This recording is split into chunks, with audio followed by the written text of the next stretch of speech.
great day to be where? At the Valley. Valley. It really is. Had it not been for Valley State, I would not have gotten the college education. All right. But 300 years in the deepest south, and the Lord put a song and a prayer in my mouth. The Lord put a dream like steel in my soul. Now through my children, I'm reaching the goal. Oh, yes. When there is a change you want, that change can be found within you. He sold the whole thing for $49,000. That's what our transfers cost back then. These are people made away out of nowhere. When I think about that rock, I think about Mississippi Valley State University. Back in 1950, they had a great Jerusalem to give them. We come on, you all, in the water. Wade in the water, children, wade. We will hear from Mrs. Thelma Collins, former mayor of Intabina, Mississippi.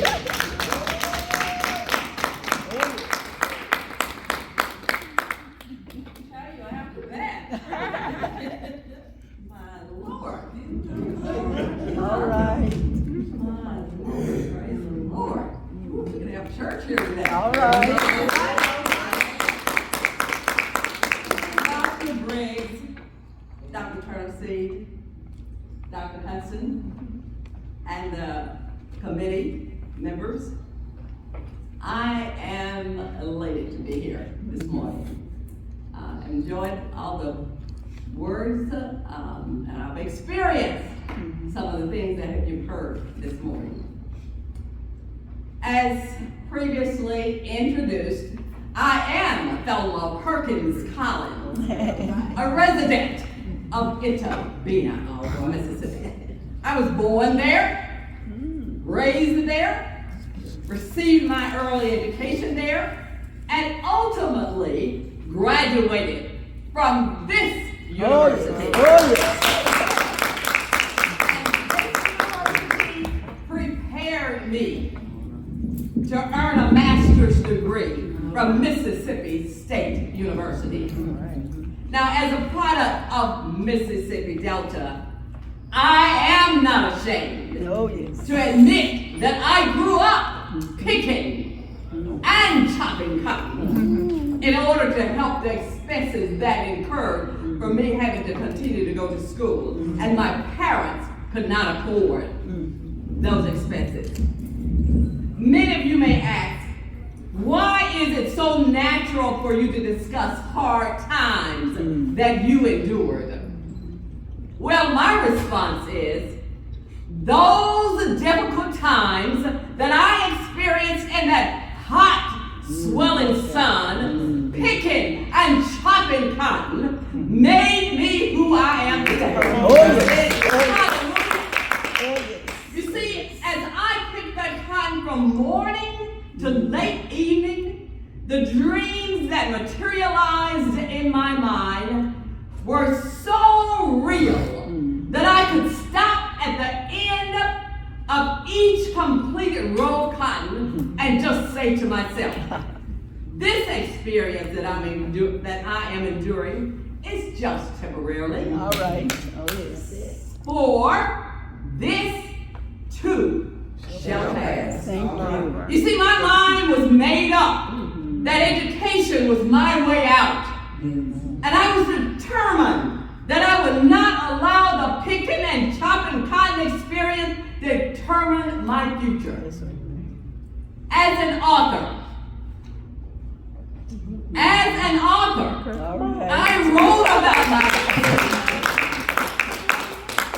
in that cotton field, in this book entitled, I Choose You. But I knew without a doubt that God had a plan for my life. And in this book is a testimony of when the change you want. Let me say that again. When there is a change you want, that change can be found within you, not somewhere else. But you have to have a determination with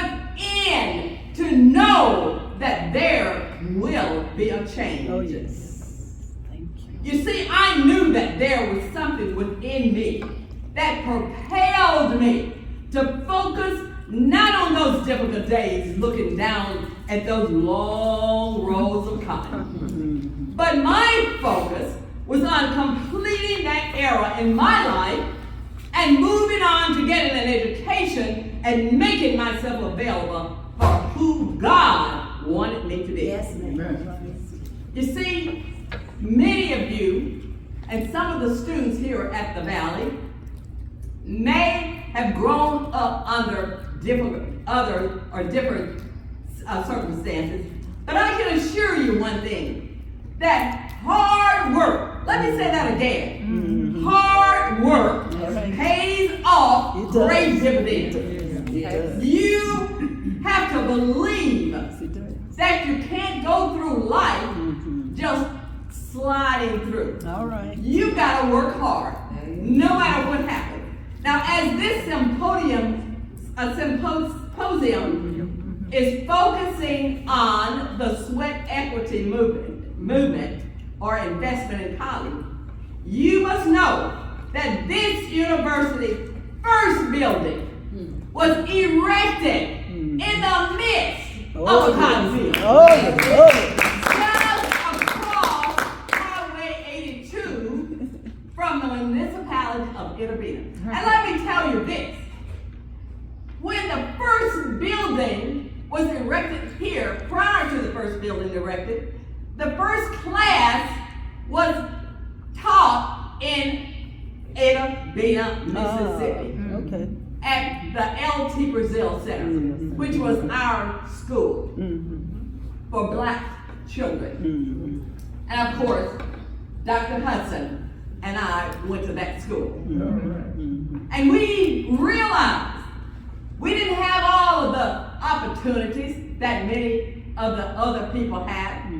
Of course, there was another school right there in Itta Bena, but it was for the you-know-what, the other classes, other people. Them. Of course, they had swimming pool. We didn't have that.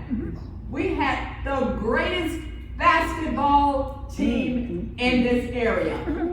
But where did they play ball? Out on the ground. Out on the ground. Didn't have a gymnasium. But we made it through.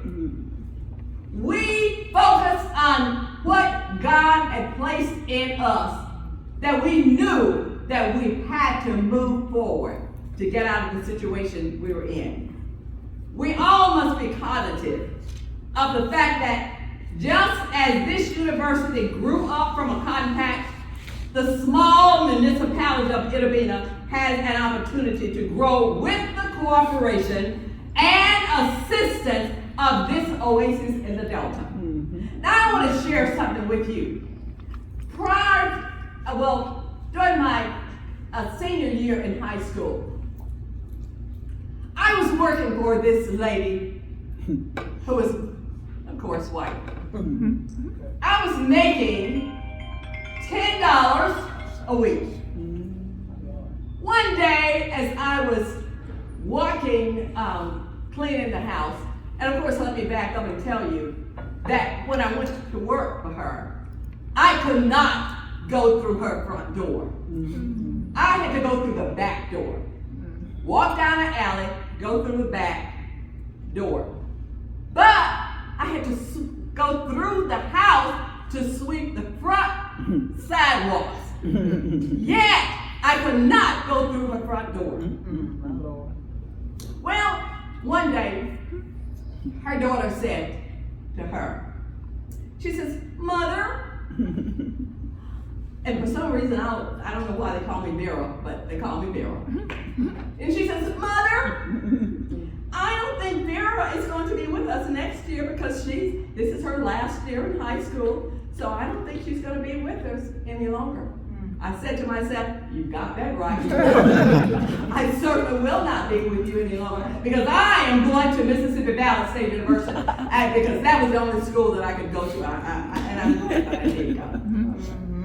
But as I matriculated here, I said, I've got to hurry up and get out out of school.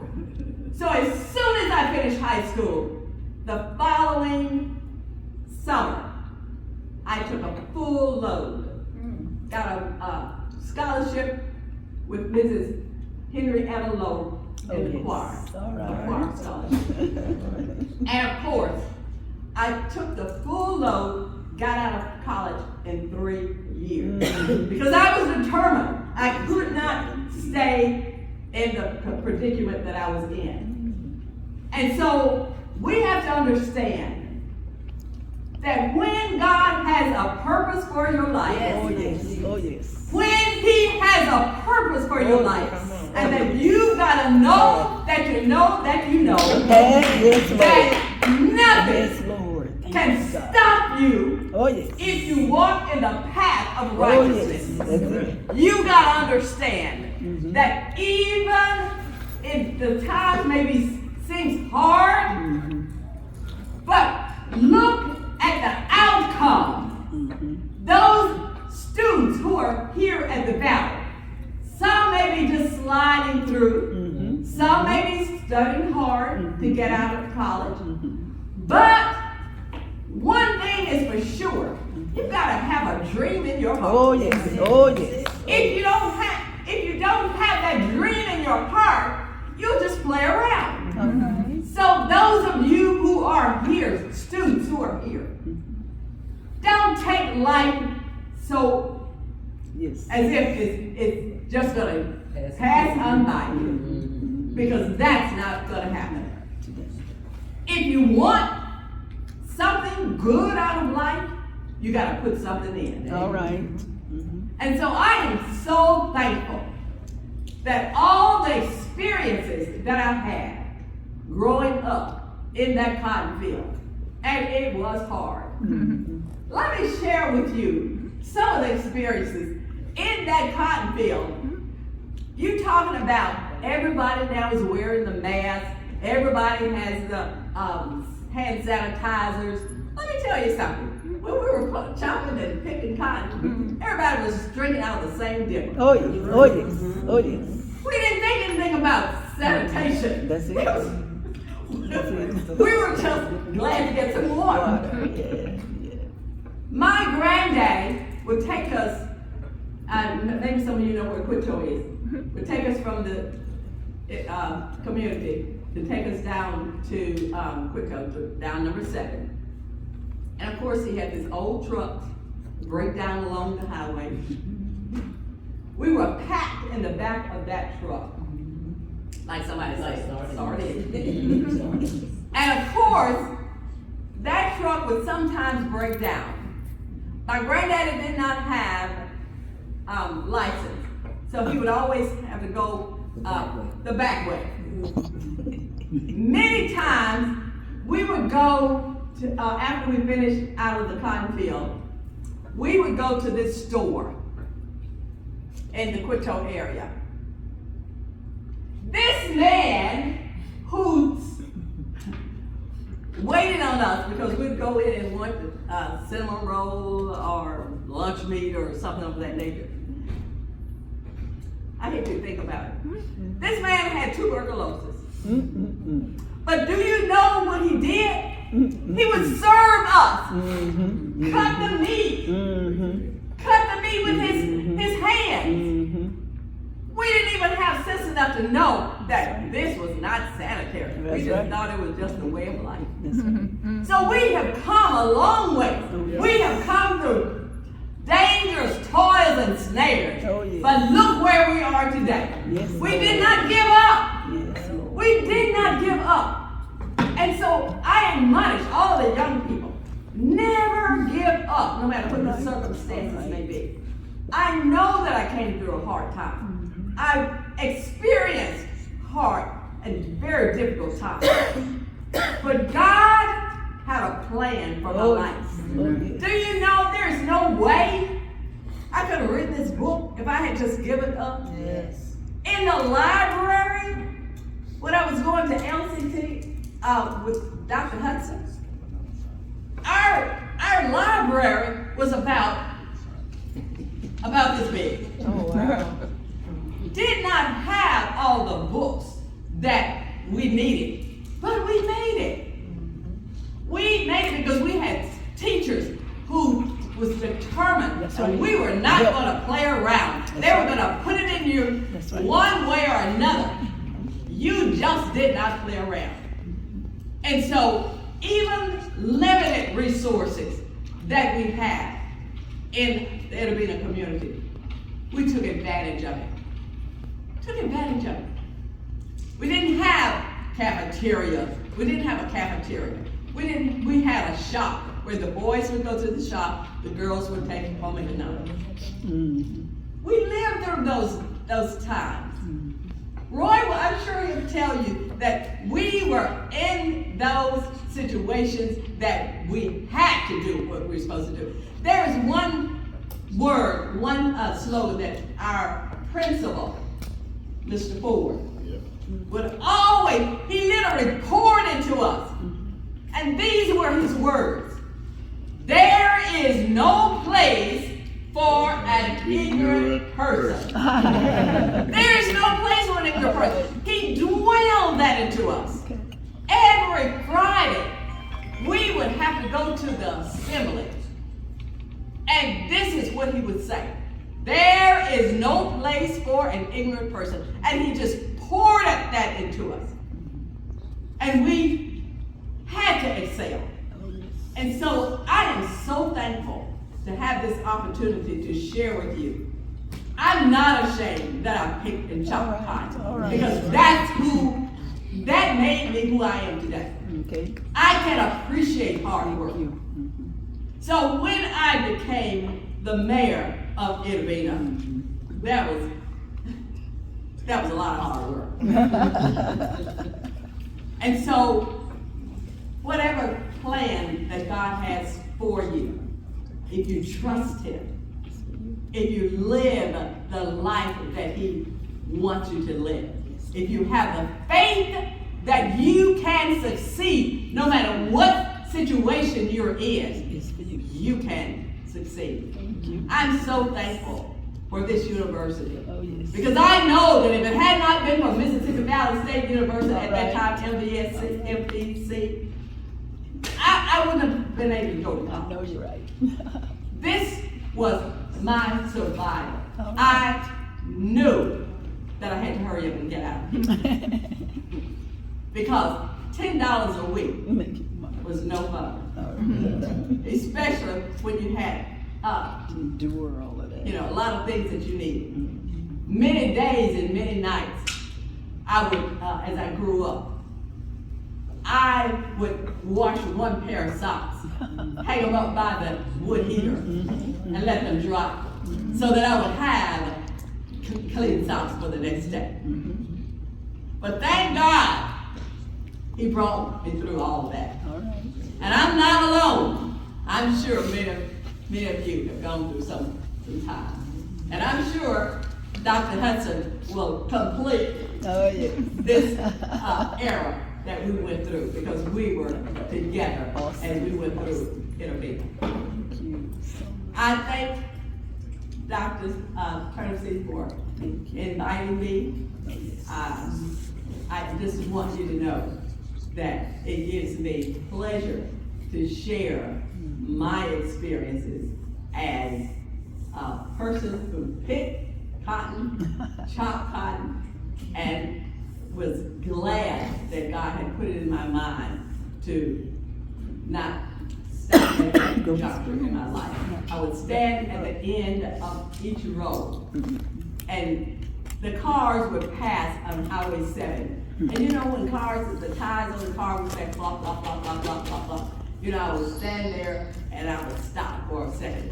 And I would say to myself, one day, I'm gonna have a car. Plop, plop. Isn't God good? Oh, yeah. All the time. Thank you so much. Thank you. And on behalf of the editorial board, I would like to present you to with a signed copy, John McCone, artist, and please hang it on the wall. And we have all of Dr. White's 3 last speeches available, and I'm gonna give this to you. Oh, We have wow. some for the rest of you as well on the takeaway knowledge. All right, and I got a little book for you too. I'll give it to you later.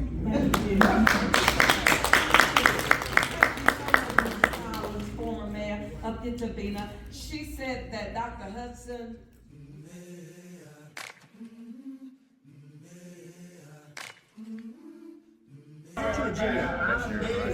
Trouble you, all right.